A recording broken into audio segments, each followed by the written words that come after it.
تو میں پھر ایک دفعہ پورے عزم سے آپ سب کو یقین دلاتا ہوں، اس کانفرنس کے شرکاء کو،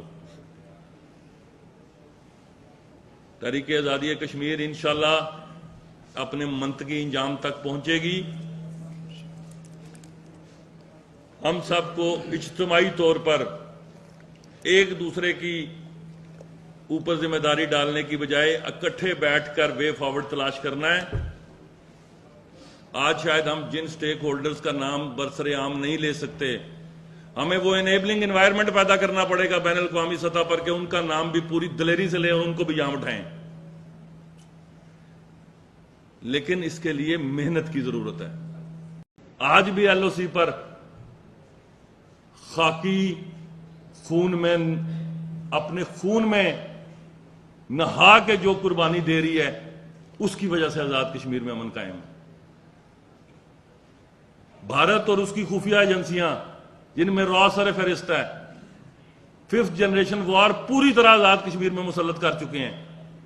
ہزاروں فیک اکاؤنٹ کے ذریعے اس نظریاتی مملکت جس کے لیے ذاتی طور پر میری جان حاضر ہے اور اجتماعی طور پر پوری کشمیری قوم پاکستان کی بقا کی جنگ لڑنے کے لیے تیار ہے،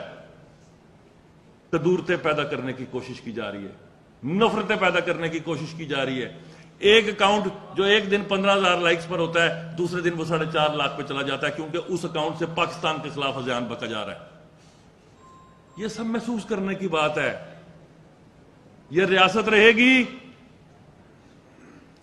تو سیاست بھی ہوگی، اور تحریک آزادی کشمیر کی گفتگو اور یہ کانفرنسز بھی پاکستان میں ہوں گی، اور انشاءاللہ یہ رہے گی۔ ہم ضرور نہیں رہیں گے، ہمیں اپنی وقت پورا کر کے چلے جانا ہے، لیکن یہ بات شوگر کوٹڈ انداز میں کہنا قومی جرم ہے کہ نظریاتی طور پر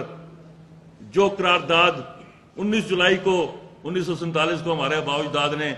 پاس کی تھی، وہ بھی ایک سوالیہ نشان ہے۔ اس نظریاتی آلودگی کی اجازت انشاءاللہ تعالی جب تک مجھ جیسا ایک بھی سیاسی کارکن زندہ آزاد کشمیر میں نہیں پنپنے دیں گے۔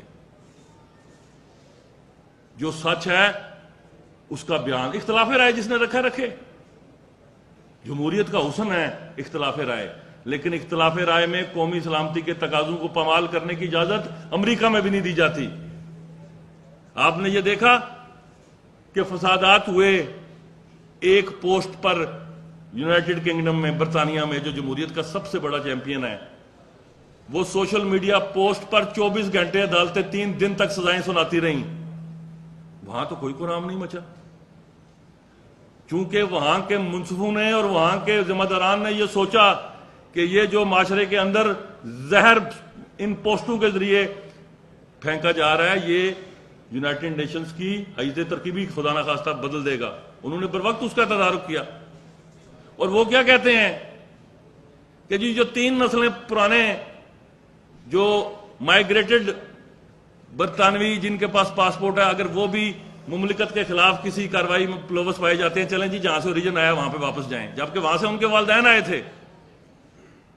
تو ہمیں کیوں معذرت خانہ رویہ اپنانا ہے؟